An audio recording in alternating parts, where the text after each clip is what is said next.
What's up, family? Uh, what's today? Monday. Welcome to another Monday. I guess this is not Manhood Mondays, right? I haven't been doing that in a while, but somebody told me last week that they look forward to Mondays because I don't know if they were saying I put out videos or I go live. Either or, I was like, man, I hadn't been consistent with Mondays since I stopped Manhood Mondays. But since she thought that I was going to put something out Monday, I said, you know what? Let me get back to doing Mondays, even though it's not Manhood Monday. So here I am. And I haven't been live on YouTube in a while. So today I decided to go live on YouTube and Facebook. I was going to go live on Instagram, but because of their format, it's a different setup. I have to do that separately. But at least now I can go live to Instagram from my desktop. That's pretty cool. So, but listen, real quick, I just wanted to share with you guys something that was on my mind because obviously I see this a lot with couples as far as marriage being difficult or marriage being hard. You know what's interesting to me? It's interesting to me that people still want to get married in this day and age. Like I believe in marriage. I love marriage. However, most people did not grow up seeing healthy marriages, and most people don't know how to do healthy marriages. But the thing that you hear most often about marriage is that it's hard. So, two things. I don't know what makes people then still want to get married because, like, the divorce rate is 50%. Half of first marriages fail. Second and third marriages are higher.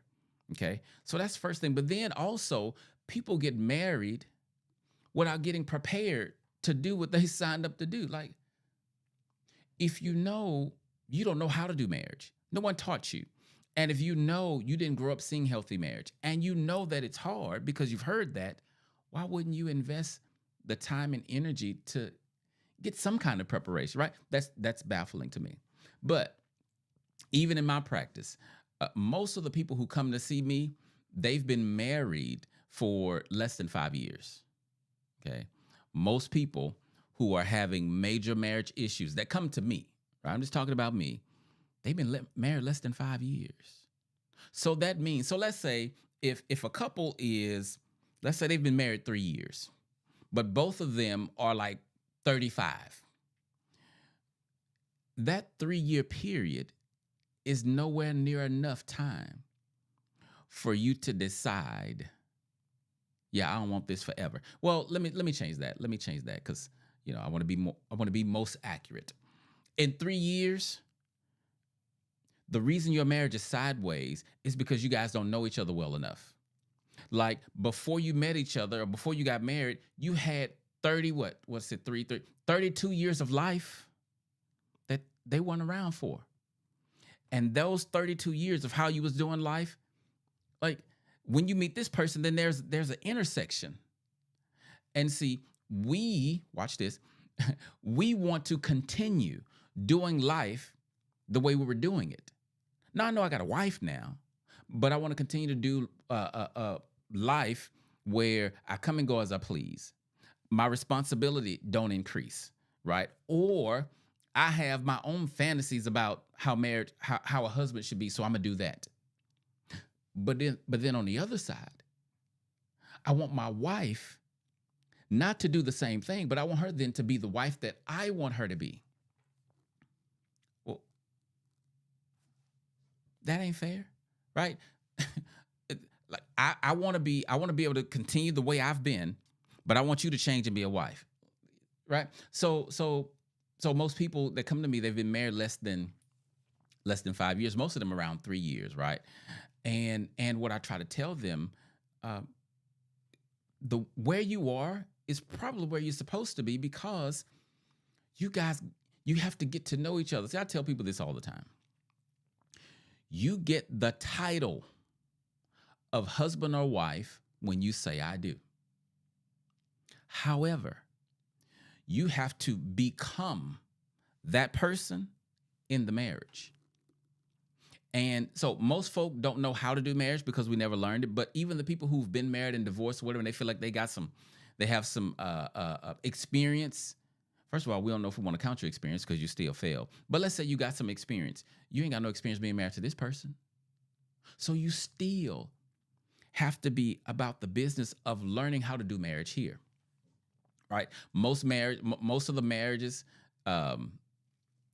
that have lasted longer than like 5 years, they probably had difficulty in the beginning that they ignored, right? And then they come see me later. But usually I really want to talk about these first few years of marriage, like the first 3 to 5 years. Why are they so hard? Why, if we love each other, I know we strangers, but we're lovers also. Strangers in the sense of like we don't know everything about each other. But we're lovers, like we've committed our lives together. And we say I want to serve you, you want to serve me, like, husband and wife. Why is it so hard? Well, I'm gonna tell you, because I believe that most people are confused on how marriage works and like what to expect, right? So people who there are some people who when they got married, they didn't know what they were doing, but they had expectations for their partner, and they got these things as far as how to do marriage from the media. Now, what's the media? The media is online, the media is movies, the media is TV shows, right? And the problem with getting your idea of marriage from the media is that most of those are scripted. Like, your marriage is not going to work like it works in the movies, right?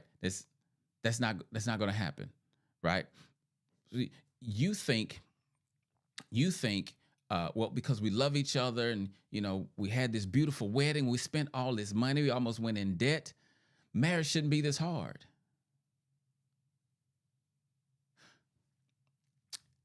Think about this.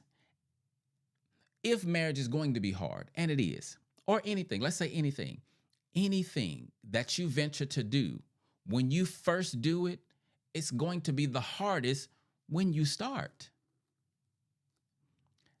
Anything. It's going to be the hardest when you start, right? When I started working on self-discipline, it was hardest when I started. When I first tried to learn to ride my bike, it was hardest when I was beginning. I kept falling off my bike, scratching up my knees. But eventually, I mastered it. I mastered riding the bike. What I mean by master, Dr. Myron Golden says, mastery is when you can perform without any conscious use of effort. I mean, any conscious use of resources, right? Like riding your bike or tying your shoe. You can master. Well, let me hold on. I was about to say you can master marriage. I think if it were not for women, men could master marriage. I'm kidding. Don't. I'm joking, right? If it wasn't for all of our craziness, right? But anyway, so you might not can master marriage, right? That might be a big feat, but you can master communication. Yeah, you can master effective communication. You can master effective conflict resolution. You can master personal development, because mastery doesn't mean perfect. It just means I do it now with ease. It's at the subconscious level. I don't even think about it. That's just what I do. Yeah, you can do that. I believe you can master love. Now, it's difficult because I believe that for us human beings, love is one of the most difficult things we have to do if we do it correctly, right? That's what I believe. But let me get to why I believe marriage is hard and the purpose of this video. So, and this is not the reason, but one of the reasons that marriage is difficult, particularly in the beginning, I've discovered that most people are not intentional about building their marriage. So you were intentional about getting married, but most folk are not intentional about being married. Most folk are not intentional about being married, right? If you want to, have a successful marriage, then you have to be intentional. That's you don't have a choice, right?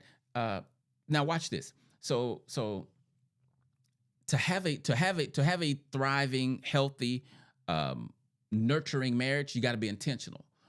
But to have a chaotic marriage, you don't got to be intentional. All you got to do is be neglectful. So that's a like a law, a principle on the planet. Right? I don't have a name for it. So I'm gonna call it the law of intention. Right? If you want something to be great, you have to be intentional. If you're going to be great at anything in your life, you're going to have to be intentional.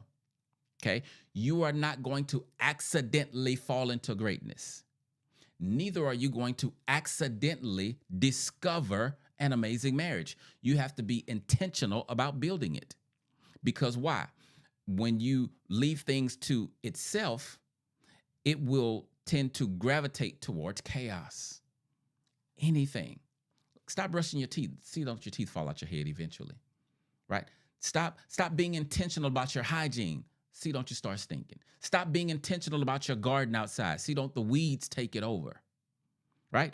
You got to be intentional about the things in your marriage. You have to be intentional about building a solid marriage. First, you got to build a solid foundation, but you got to be intentional, right? Now, you may say, okay, sir, so I'm married. What do I need to be intentional about? Glad you asked. You got to be intentional, number one, about loving and learning.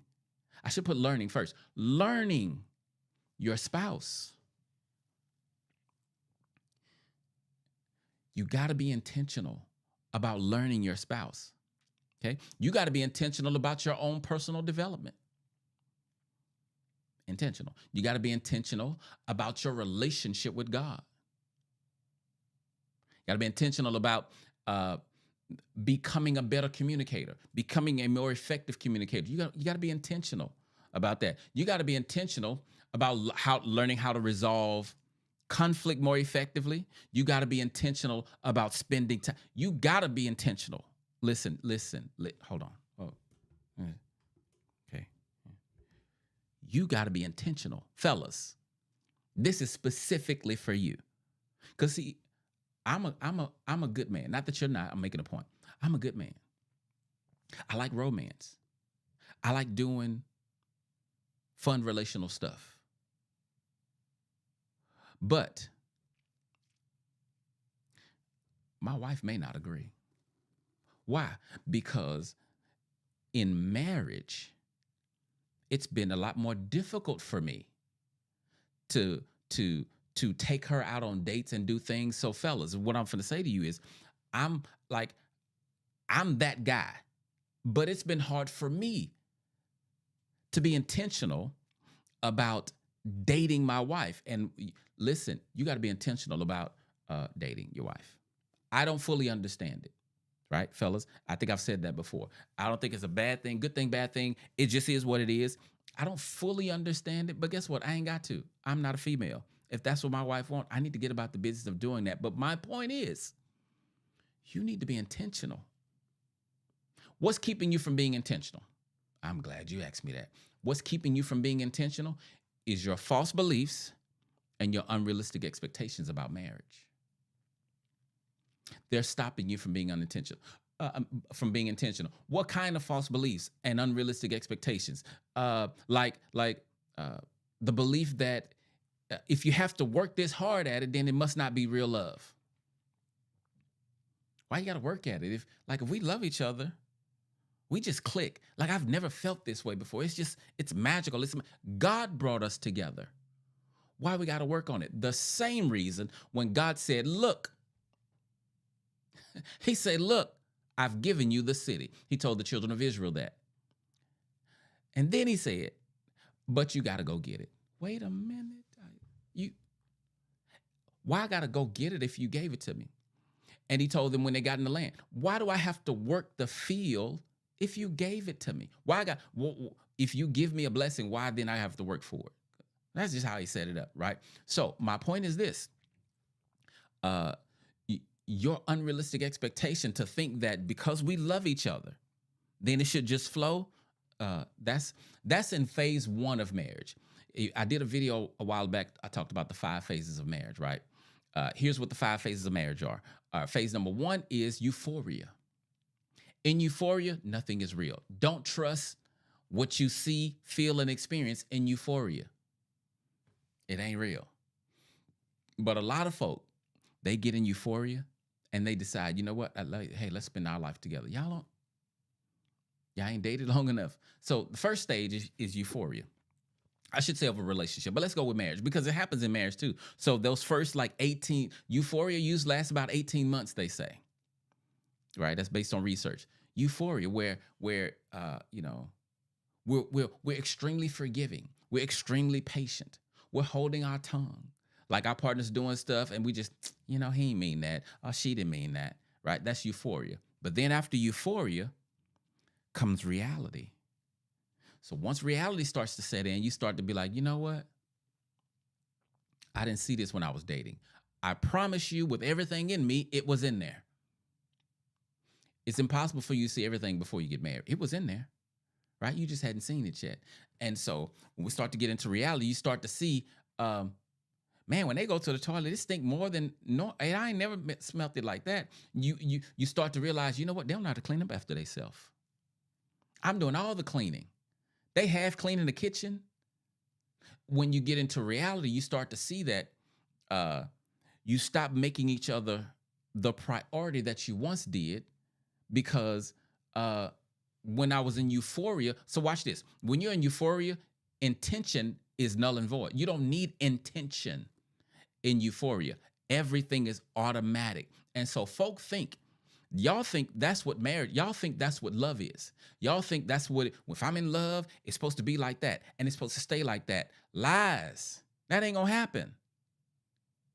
Listen to me when I tell you that's not gonna happen. Euphoria is, the purpose of euphoria is for you guys to have enough interest in each other to stay connected, to get to know each other, to get to reality, because the love is really gonna be built in reality. So, but usually, when you say I love you too early in euphoria, and then you get to reality, you get to the stage, reality, stage 2, now you are questioning the love that you say you felt in the beginning. Why? Because now I got to work for it. Usually, right after reality is the third stage where most folk get stuck and start to check out. Offense. See, in the offense stage, now I realize I ain't married who I thought I married. Now I'm starting to realize that the fantasy in my head don't match the stranger in my bed, right? I'm starting to realize they're selfish and they won't give me what I need. I ain't signed up for this. You did. You just thought you didn't, right? And so when we're in the offense stage, most folk think, oh, you know what? This is not going to be good. So we paint the pain of today onto tomorrow. I don't know what to do. And then they exit. They get a divorce. But if you stay married and you work through it, see, some folk don't divorce, but they stay stuck in the offense. They stay stuck in stage 3. That, in my opinion, that's a miserable life. I wouldn't do that. Go ahead on to stage 4. What's stage 4? The growth stage. This is the stage where we say, you know what? Okay, so we've been bumping heads, going back and forth. Let's grow. Tell me what's your deepest desire. Tell me, what do you need from me? Tell me, who do I need to be to love you the way that you need to be loved? Watch this. Who do I need to be so that the inner child in you will feel validated? Now, I know some folk may say, well, you ain't got to do all that and like that. Listen, you coach your folk how you want to. That's what I believe. Show me where that ain't true or that don't work, right? All of us, there's an inner child in all of us. And most of the time, it's the inner child that's causing all the problems. So you're addressing the adult, but it ain't the adult that's pulling the strings, it's the inner child. And I know that's mostly self-work, right? But anyway, that's stage 4. We got to grow. So I tell the story all the time with my marriage. My wife, we got to a place to where I was like, look, I knew divorce wasn't on the table. So I said, I'm either going to, here were the options: be miserable or grow. I chose grow because I wasn't finna be miserable. Marriage costs me too much time, too much energy, too much effort, too much mental capacity for me to suck at it. I'm not interested in sucking at marriage. If if I'm in a marriage and it sucks, that's because we're moving through some stuff and we ain't settled, right? But watch this.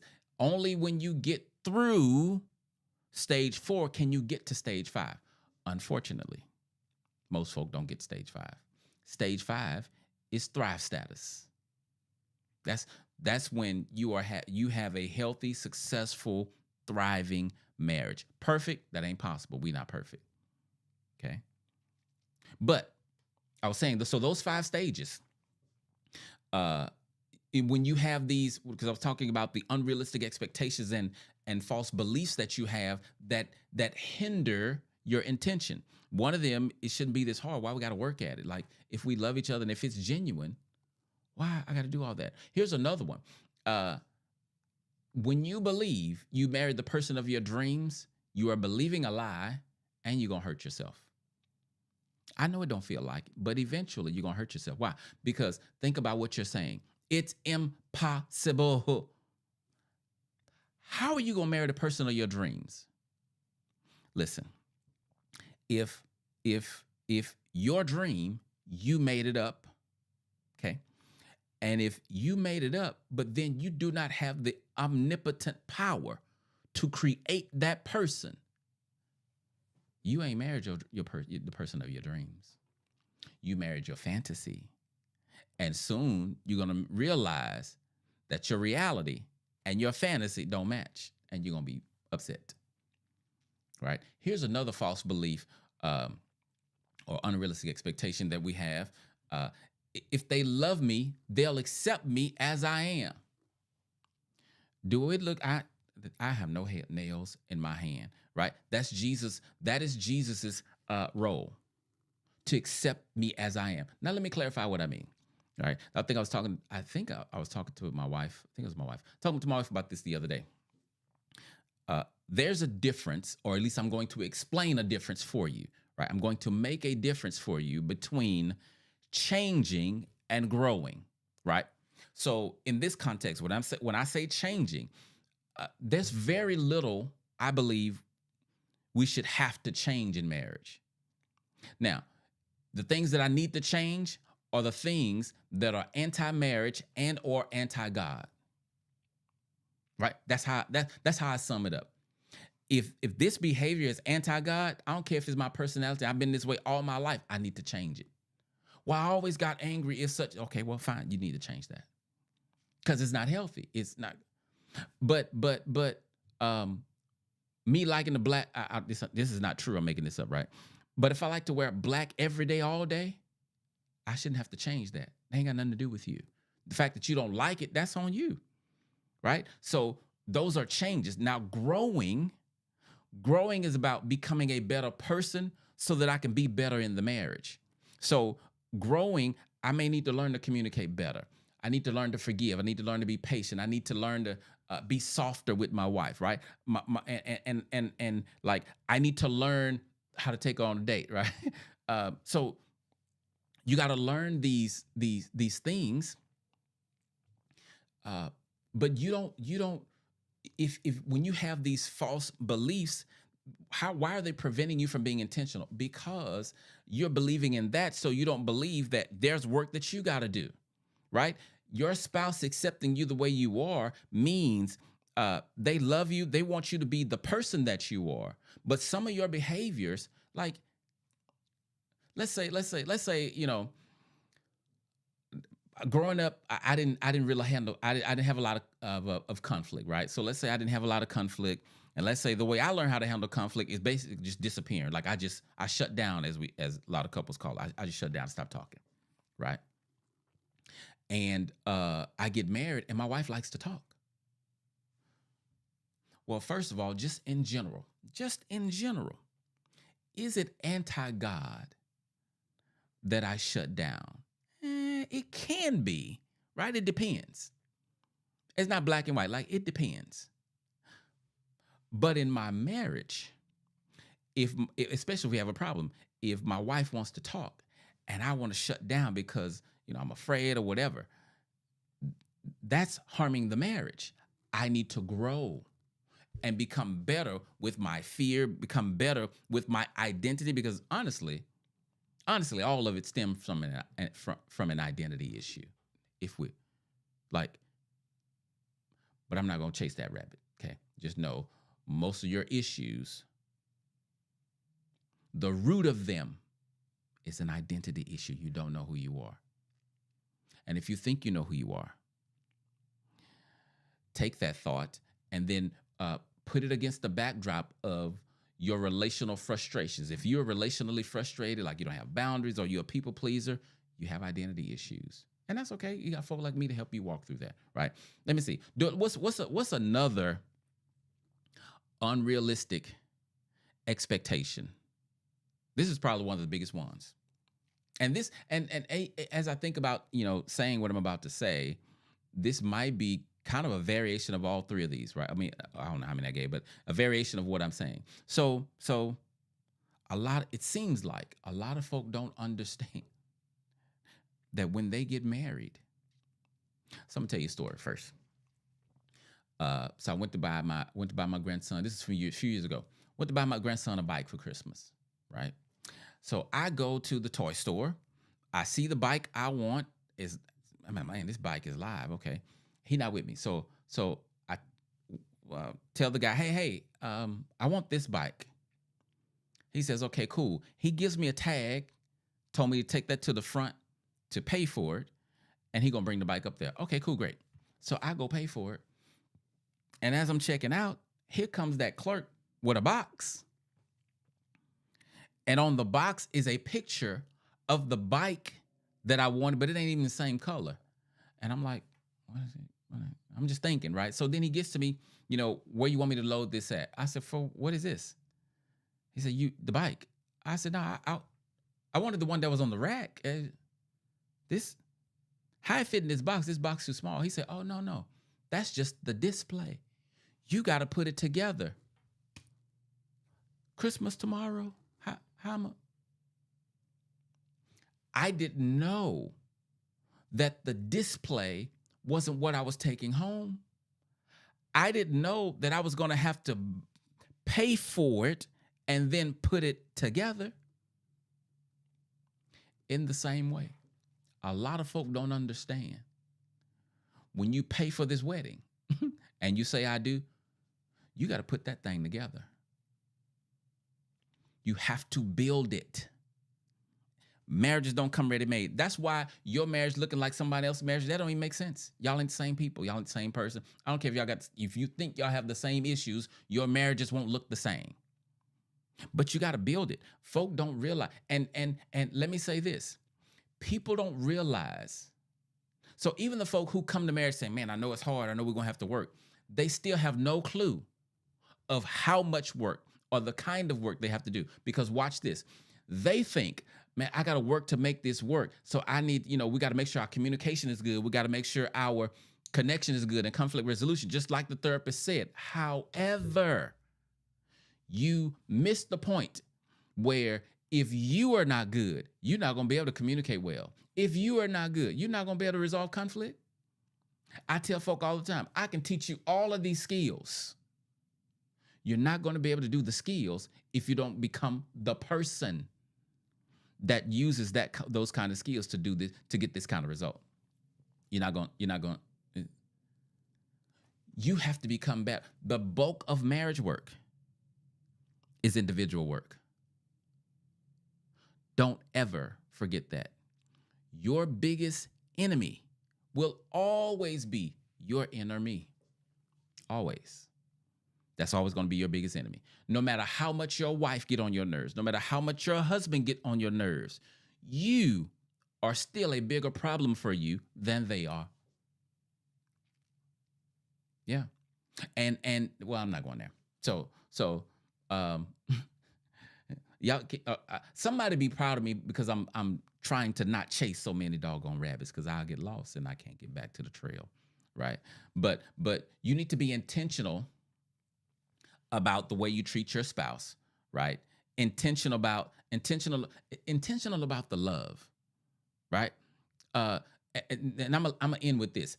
This is something I've been teaching since I don't know how long, actually, long before I was a therapist. I used to teach this in church. I think I taught it to my kids when they were little. But so first of all, the love that sustains a marriage is not a feeling. People come to me all the time. I'm not in love with my husband or my wife anymore. I'm like, oh, okay. What does that mean? That just means you don't feel a certain way. Do you know good marriages, they fall in and out of love, Daddy? That's just an emotional high. And it's based on what you do for me. That's how you know that ain't love. You make me feel good. Okay, great. That makes me love you. Real love is about choices. So I tell folk, love is intentional. Love is not passive. Okay. What do I mean by that? What I mean, think of it this way. I say that love, when you love someone, the love is actively looking for opportunities to express itself. Love does not wait back, be like, sit back and wait, be like, when they need me, I'll be here. If they need a hug, they'll come ask me for it. If they need a kiss, they'll come get one. No, love is intentional. Love seeks out. I believe God models this for us, not just in the cross, like coming to earth to save us, but when Jesus was here. So when I preach my trial sermon, I preach this text in John about Jesus and his disciples. Jesus says, by this, by what? Love. By this, men will know you're my disciples if you love one another. He didn't say by how much money you give. He didn't say by how much church attendance you have, by how many members you got. He said, by this, men are going to know you belong to me by the way you love. But watch this. He showed them what that love looks like right before that. Here's what the Bible says. Jesus knew that he had come from God. He's going back to God. So when he was at the Last Supper, the Bible says he gets up from the table, takes a towel, wraps around himself, and takes a basin and starts washing the disciples' feet. Yep. Nobody asked for their feet to be washed. Jesus was intentional. And his intention was so intense, watch this, that he didn't, at least the Bible don't tell us he skipped over Judas. He served the man who he knew was about to go stab him in the back. And you can't love your wife, you can't love your husband because she upset you, because she was disrespectful, because he stayed out to 3 a.m. So all your love is just gone now, right? I ain't saying we don't have to talk about that and work it out.